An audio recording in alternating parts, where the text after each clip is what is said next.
Ang Luisiana ay isang bayan sa probinsya ng Laguna na kilala sa magagandang tanawin at likas yaman nito.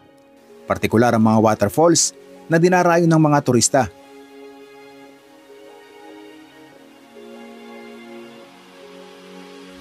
Kaya sa videong ito, sama kayong muli sa ating panibagong paglalakbay.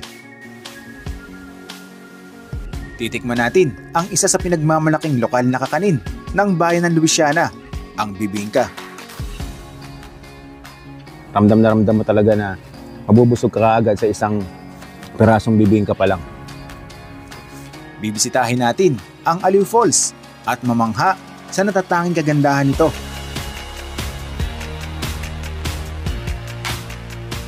Hanggang marating natin ang isa sa pinagmamalaking talon ng bayan ng Luisiana at ang pinakamataas na waterfalls sa Laguna, ang Hulugan Falls.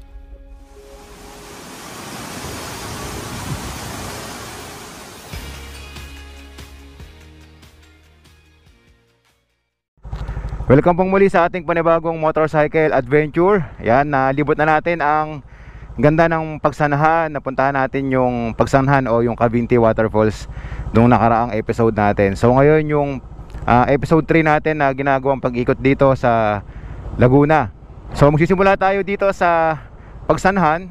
Patungo naman tayo ngayon sa bayan ng Luisiana dahil pupuntahan natin ang isa sa tanyag na waterfalls dyan. Abangan nyo yan, yung mga pupuntahan natin sa ating gagawing motorcycle adventure. Okay, let's go!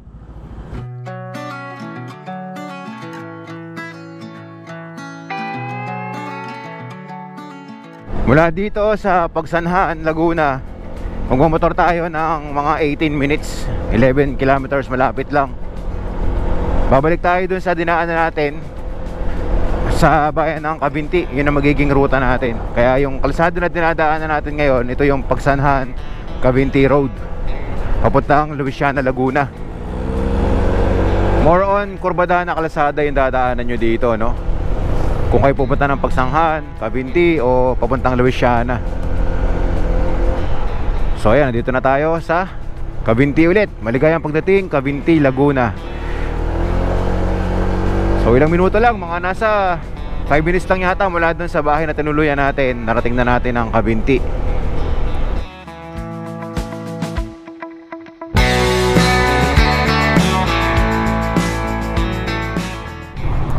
Luisiana straight ahead. Yan, mayroon mga sign na mababasa dito. Kung di man kayo gagamit ng mapa, hindi kayo mahihirapan dahil yung mga signage kayo mababasa papunta rin sa ating destinasyon. Kapag talaga ganitong mga probinsya yung ating minomotor, no, talagang mag-e-enjoy ka sa mga kalsadahan na dadaanan nyo dito. Ang gaganda. Simula sa episode 1, talagang ligayang-ligaya tayo sa ating dinadaanan na ruta, no. Kaya makikita natin, ang dami natin nakakasalubong dito ng mga rider. Nag-e-enjoy din sila sa kalsadahan dito sa Laguna.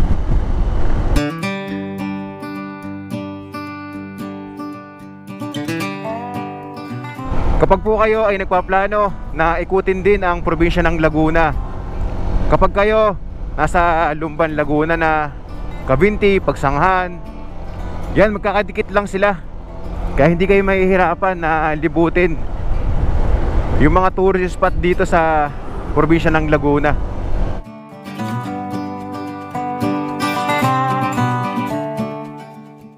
Meron ditong overlooking, oh. Huminto si Suki. Wow! Dito sa taas ng kalsadahan, makikita natin yung malawak na tanawin. Puro siya taniman ng niyog. Sobrang dami ng puno ng niyog na makikita nyo rito. Yung pakiramdam na para kayo nasa Siargao. Mula dito sa malapitan, ang dami ng puno ng niyog. Hanggang doon sa dulo, kabundukan. Tapos makikita din natin dito yung Laguna de Bay. Ganon kalawak ang Laguna de Bay. Andito tayo sa bayan ng Cavinti, pero nakikita pa rin natin. Andito na tayo ngayon sa bayan ng Luisiana. Sobrang lapit lang doon sa pinagsanhan itong bayan na to, no? Pero sa ngayon, hahanap muna tayo ng kakainan dito para meron tayong lakas. Maghanap tayo ng tindahan ng bibingka dito. Dahil kilala ang Luisiana sa masarap na bibingka, marami nagbebenta rito niyan sa gilid ng kalsada. Ate, meron na kayong luto? Meron na? Sige po. Pabili po. So ayan, nandito na tayo ngayon sa tindahan ng bibingka.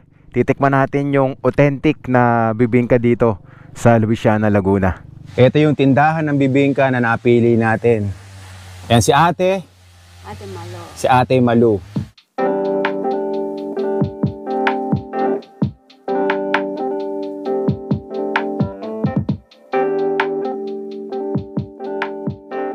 So ito yung bibingka dito sa Luisiana. Makikita natin yung mismo pinakabibingka, nilalagyan nila ng margarine sa ibabaw. Tapos kinudkuran ng keso.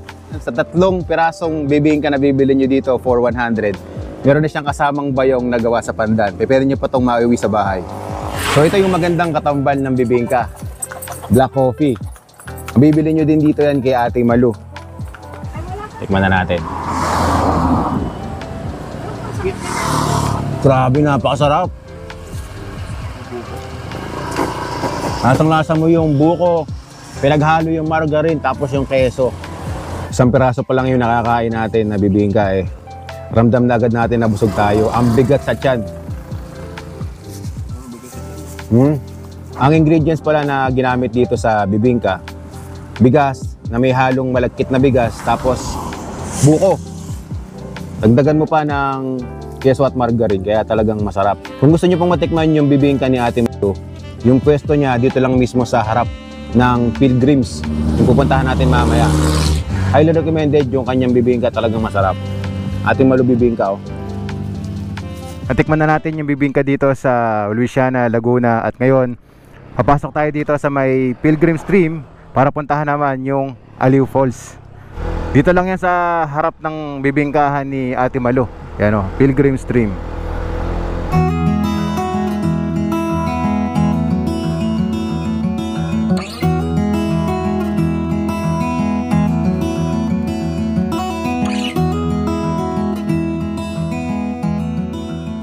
Okay, nakapag-inquire na tayo at nakapag-bayad rin tayo ng entrance fee kasama yung tour guide. 150 pesos per head. Tapos meron siyang kasamang tour guide. Ang binayaran natin sa tour guide ay 200. So all in all, ang binayaran namin ni Suki, tour guide plus entrance fee, 500 pesos. So yun lang yung babayaran nyo dito kapag kayo ay day tour lang at ang gusto lang din kagaya namin na puntahan yung waterfalls.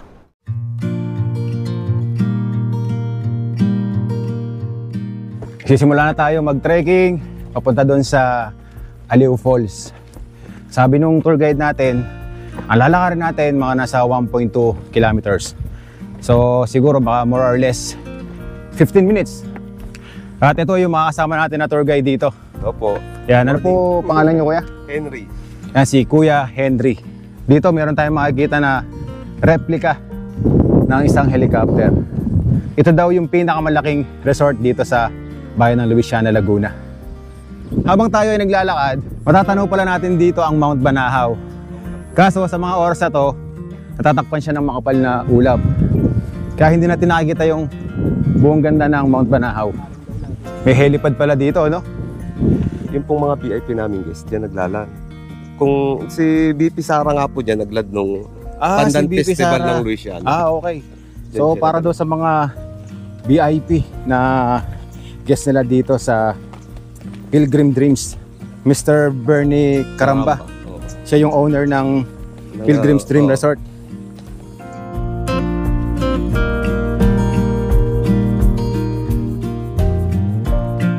At ang sabi ng tour guide natin, wala tayong dadaanan dito na mabato o lupa, puro sementado na.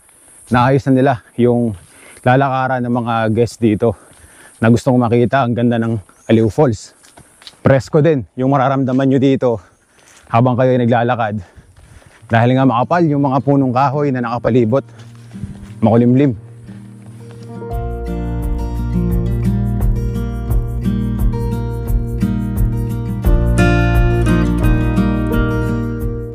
So ngayon, matarik na pababa na yung dinadaanan natin. Ito po yung matarik na pababa na dinaanan natin. So mamaya, pag tayo ay pabalik na sa taas, paahon naman tayo. Kaya Henry, gaano ba kalaki itong Pilgrim Streams Resort dito sa Luisiana? Almost 50 hectare na po. Ganun kalaki. Ganun kalaki, sir. Pero yung nagagawa pa lang ng construction, halos 20 hectare pa lang. Kaya nag-iisipan pa yung kung ano itatayo pa doon sa mga another hectare na ano. Tapos tuloy-tuloy pa rin yung pagbili niya. Galing. Kaya lumalaki siya ng lumalaki. So ngayon dito nakakita tayo ng mga pool. So itong mga pool na ginawa dito sa baba, bukal na tubig ang nalalagay dyan, ano? Oh, ganda. Naririnig ko na yung bagsak ng tubig ng Aliw Falls. Kapag narating nyo na yung mga pool na ginawa nila dito, ibig sabihin nun, malapit na kayo sa Aliw Falls. Ang Aliw Falls ay isa rin sa mga tanyag na talon na matatagpuan sa bayan ng Luisiana sa Laguna.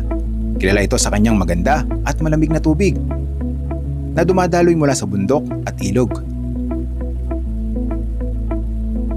Ang talon ay may taas na humigit kumulang 25 metro at may lapad na 30 metro. May dalawang bahagi ang talon. Ang unang bahagi ay ang patag na talon na bumabagsak sa isang mababaw na pool. At ang ikalawang bahagi naman ay ang pangunahing talon na may mas mataas at malakas ang agos ng tubig na perpektong paliguan ng mga turista. Ang paligid ng Aliw Falls ay napakaganda at puno ng luntiang kagubatan na nagbibigay ng isang napaka-preskong pakiramdam para sa mga nagnanais makaranas ng kalikasan at kalmadong kapaligiran sa Laguna. Dito po sa Pilgrim's Dreams Resort, meron silang ginawa rito na isang sementado kung saan pwede tayo rito na pumwesto para mas malapit tayo dito sa Aliw Falls. Tingnan nyo naman kung gaano nakakaakit ang ganda ng Aliw Falls dito po sa bayan ng Luisiana, Laguna. Mapalad tayo dahil natsyempohan natin na malakas ang bagsak ng tubig ng Aliw Falls. Dahil nga po kagabi ay malakas ang ulan dito sa Laguna. May kataasan din po itong Aliw Falls mula po doon sa bato. Bumabagsak yan dito pababa. At ito naman yung lagoon na pwede ninyong paliguan dito. Malawak siya. Pero kung gusto niyo pong maligo dito sa Aliw Falls, kailangan niyo magsuot ng life jacket. Dahil malalim daw po itong pwesto na kung saan pwede tayong maligo. Kaya po pinag-iingat yung mga turista o yung mga guests na gustong ma-experience na makaligo po dito sa Aliw Falls. Kapag po kayo ay nagpaplano din na libutin ang ganda ng Luisiana, Laguna, kasama nyo po ito sa bucket list ninyo, ang puntahan ang Aliw Falls. Sulit ang biyahe nyo dito.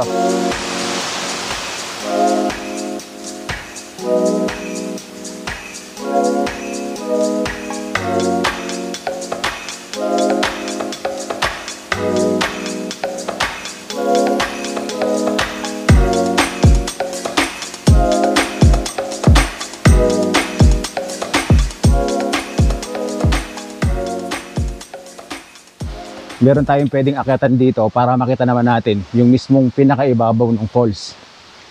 Ito po yung inakyat natin na hagdan papunta roon sa mismong pinakataas. Dito pala sa mismong pinakataas natin makikita yung ilog na kung saan dito nanggagaling yung tubig na bumabagsak doon sa may Aliw Falls. Andito na tayo sa mismong pinakataas nitong Aliw Waterfalls na kung saan makikita natin yung pagbagsak ng tubig na nanggagaling po sa ilog. Kung kayo po ay nagnanais din na puntahan yung mismong pinakataas, mag-iingat po tayo dahil dito malakas yung ragasan ng tubig, delikado. Dito sa mismong pinakataas, makikita rin natin yung pwesto natin kanina na kung saan nakikita natin yung harapan ng Aliw Waterfalls.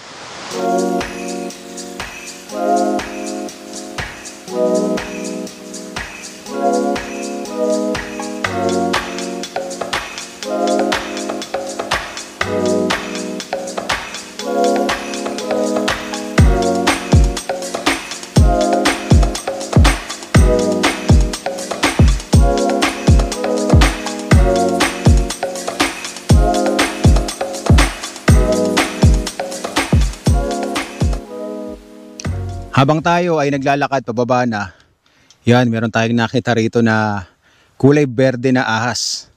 Tinatawag daw itong pit viper. Hindi namin napansin kasi parang down lang siya na nalaglag sa kalsada. Buti nakatanong tour guide natin kaya napa-stop tayo. At itong ahas na to ay makamandag kaya kailangan natin pag-ingatan. Dahil nga po ito ay gubat, kaya talagang pinamamahayan po ng mga ganitong klaseng hayop. Ngayon, bago natin puntahan yung ating pinaka-highlights na Hulugan Falls, maghahanap muna kami ni Suki ng pwede namin kainan dito. Dahil ngayon ay alauna ng hapon.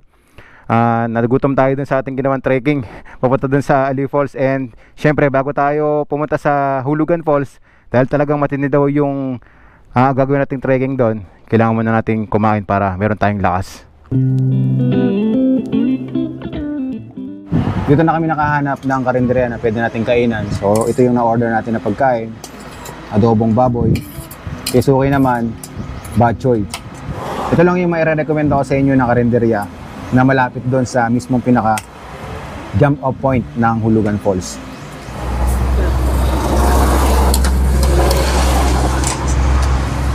Nagutom ako. Okay din yung mga pagkain nila dito. Marami na palaban sa Ayos din. pagkera. Malinis, saka masarap.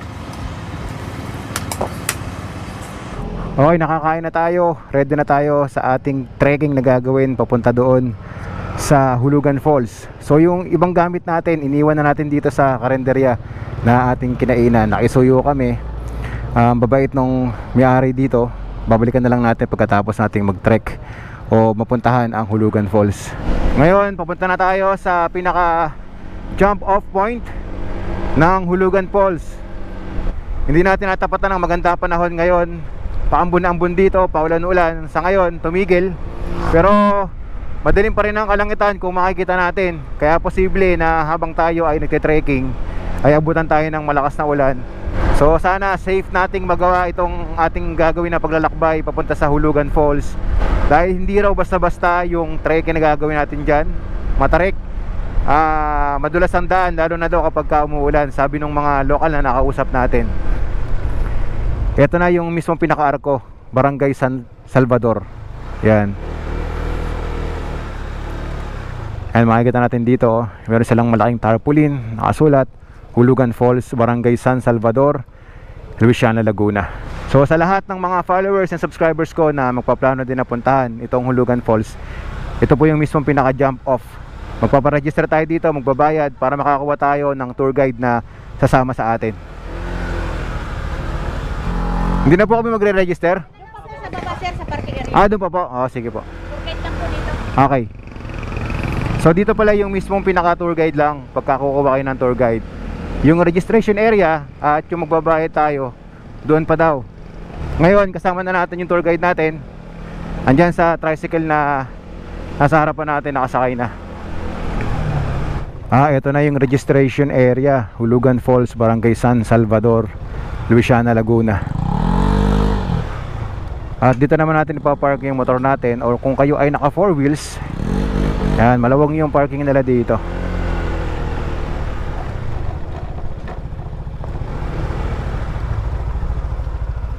Alright, so andito na tayo ngayon sa mismong pinaka-registration area. Ayun yung mga staff dito. Tanong natin kung magkano yung mga babayaran natin sa pagpunta sa Hulugan Waterfalls. Ako po pala si Maria, ang inyo pong guide. Welcome po kayo dito sa Barangay San Salvador, Luisiana, Laguna. Dito po sa amin tatlo ang falls, isa pong tali at saka po hidden. Ito pong tali at hidden, bali magkalapit po yan. Bali magpipicture lang kayo dyan. Tayo po ay magta-tricycle simula dito hanggang sa dulo ng kalsada. Saka pa lang po tayo magsisimulang maglakad papunta ng tali at hidden. Yung po na may kung pupuntahan po natin yon. So saka pa lang po tayo pupunta ng Hulugan. Pagta-tricycle po natin, kasama nyo na po ako sa babae nyo sa tricycle.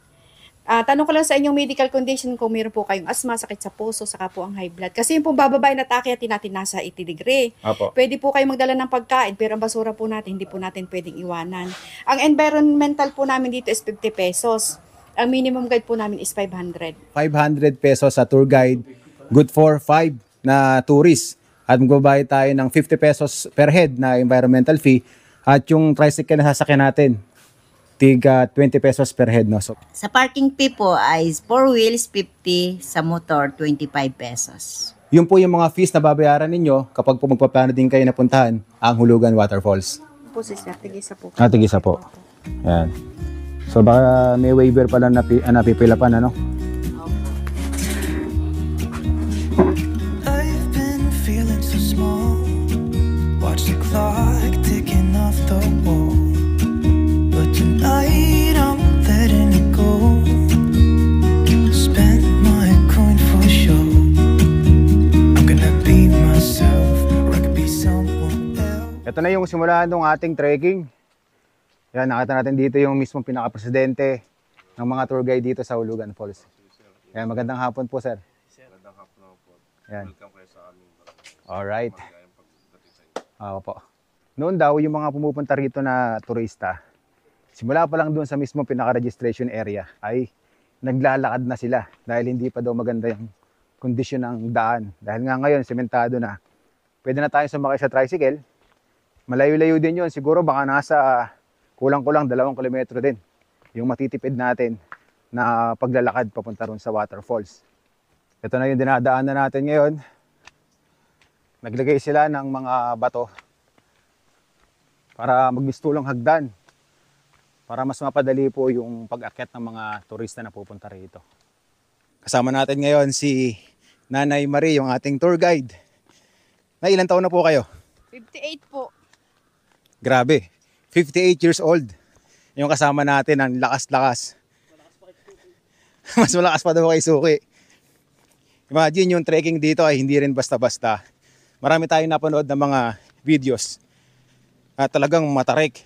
Sa edad ni nanay na 58 years old, 2 taon na lang yan, malapit na siyang maging senior. Pero tingnan nyo naman, maligsi, malakas. Nanay Marie, ilang taon na po kayo nagtutour guide? Mga 7 years na po siguro. 7 years na po kayo Opo. dito sa Hulugan Falls, no? May mga hawakan naman po yan. Lahat naman po may mga hawakan. Itong ginagawa po ito ng mga tour guide na lalaki. Opo. Ang sa amin naman po, yung po pagwawalis itong mga kalat dito. Ah, okay. So may mga kanya-kanya pala kayong trabaho dito, mga tour guide, no? Para mapanatili yung kalinisan. At the same time, na-maintain yung ginhawa para mapag-trek. Nalagyan pala nila dito ng mga buho para kapitan ng mga turista na pupunta rito. Po yung picturean ito, ng before and after po, nagpipicture po ang mga turista dito. Kami po ang nagpipicture sa kanila. Before and after. Kasi pag daw po pababa, nakangiti pa. Ay Apo. pagbalik daw po, ay mga nakasimangot na. Merong spot dito na kung saan pwede tayo magpa-picture. May nakasulat doon na I love Hulugan Falls. Tapos pwede rin kayo magpahinga, panandalian. Para hindi rin kayo makaramdam masyado ng pagod. Ito po yung bababain natin na nasa 80 degrees, sir. Mm. Ingat lang po kayo kasi ito po ay maugat at saka po mabato. Opo, Pero may baitang-baitang naman po yan na semento. opo. So bali ito lang talaga yung 80 degrees na dadaanan Opo. natin. Opo. Yung pinakamatarik. Mhm. Ah, okay. So pagkatapos nung unang pababa, ngayon ito na yung 80 degrees na dadaanan natin at talagang malalim siya. Kung makikita nyo sa video natin, talagang malalim yung pagkatarik nito. Kaya medyo delikado, ingat tayo dito. So ang kagandahan dito sa may 80 degrees na sinasabi nila na bababaan natin, meron na silang nagawang kapitan, itong mga kawayan. Kumbaga meron tayong gabay dito para hindi tayo mahirapan na bumaba. Dahil talagang may kataasan yung mga baitang na bababain nyo rito. Doon sa may 80 degrees, banayad pa yon dahil nga tayo ay pababa. Mamaya pag-akyat natin, doon natin mararamdaman yung lupit ng pag-akyat doon. Tarik talaga nun. 3 waterfalls po ang pwede nyong puntahan dito. Yung Talay Waterfalls saka yung Hidden Waterfalls. Dahil nga kapos na rin kami sa oras, kailangan na namin makababa ng Bulacan at hindi rin ganun kaganda ang panahon. Kaya ang target namin ng Suki, puntahan na namin yung mismong pinaka-Hulugan Falls. Rerekta na tayo doon. Kung pupuntahan nyo po yung 3 waterfalls dito, ang sabi ni Nanay Marie, aabutin tayo ng halos 1.5 oras na paglalakad.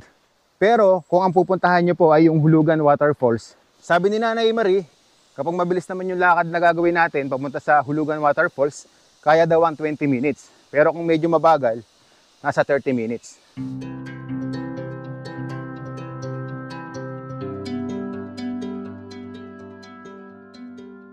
Ito na po yung dinadaanan natin ngayon, gubat. Pawang mga tunog ng ibon, kuliglig, hangin, yung maririnig nyo dito. Dagdag mo pa, yung tunog ng lagaslas ng tubig na naririnig natin sa ilog. Kaya kung ikaw, yung tipo na mahilig sa mga ganitong adventure, kailangan mong puntahan itong Hulugan Waterfalls. Sa trekking pa lang talagang mararamdaman mo na yung kalikasan. Nakikita ko na yung Hulugan Waterfalls, naratakpan lang siya ng maraming puno. Ayan o. Dinig na dito yung bagsak ng tubig. Yan guys, nakikita na natin yung mismong pinakataas ng waterfalls. Woo! Konti na lang. Makikita na natin to ng buong buo. Ang Hulugan Waterfalls ay isa sa mga pinakasikat na talon sa Pilipinas. Matatagpuan ito sa Barangay San Salvador, bayan ng Luisiana sa Laguna. Kilala ito sa kanyang mataas at malakas na bagsak ng tubig. Sa taas nitong humigit kumulang sa 230 talampakan o 70 metro. Ito ang pinakamataas na talon sa lalawigan ng Laguna. At saan po ba nakuha yung pangalan na Hulugan Waterfalls? Kasi sir, sabi po nung matatanda nung una, noon daw po ay maraming hapon. Ngayon po, pag daw po may humiyaw ng andyan ang hapon, ang mga tao daw po nagtatakbuhan na ay pag takbo nila, gusto nila kasama nila yung kanilang mga alagang hayop. So pagtawid po nila dyan sa taas, sa ilog, nahuhulog na po ang kanilang mga hayop, kaya po tinawag na ang hulugan. Lagi po bang malakas ang tubig ng Hulugan Waterfalls? Minsan po humihina po yan kasi po ay pagka po masanting ang init at tag-init dito, humihina po ang dating ng tubig dyan. Pero hindi po yan nawawalan, kumbaga nanipis lang po ang dating ng tubig. So maswerte tayo ngayon dahil nakita natin na malakas ang bagsak ng tubig ng Hulugan Waterfalls dahil po sa pag-ulan, ano? Opo. Yan. Gaano naman po kalalim yung mismong pinakalamuyan sa Hulugan Waterfalls? Meron po part na mababaw, meron po ditong part na malalim. Pero 15 feet po ang lalim niyan. So po yung pumunta dun sa pinapatakan ng tubig, kasi 15 feet po yan. Kailangan po naka-life vest po kayo para ma-enjoy po ninyo yung bagsak ng tubig. Dito sa Hulugan Falls, merong puno. At ang laki ng ibinigay na ganda nung pagkakapwesto ng puno na to, kombinasyon ng waterfalls. At kung pagmamasdan nyo naman yung bagsak ng tubig mula doon sa itaas ng falls, medyo may pagka-slow motion na yung bagsak ng tubig doon sa mismong pwesto ng paliguan.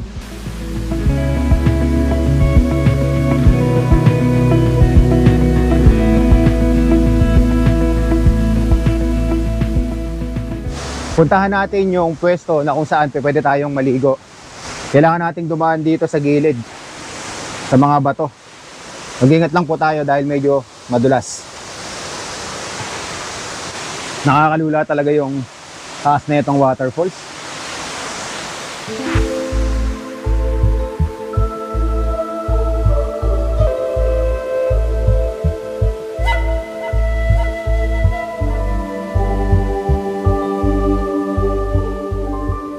Ito na yung pwesto na kung saan mas malapit tayo sa Hulugan Waterfalls.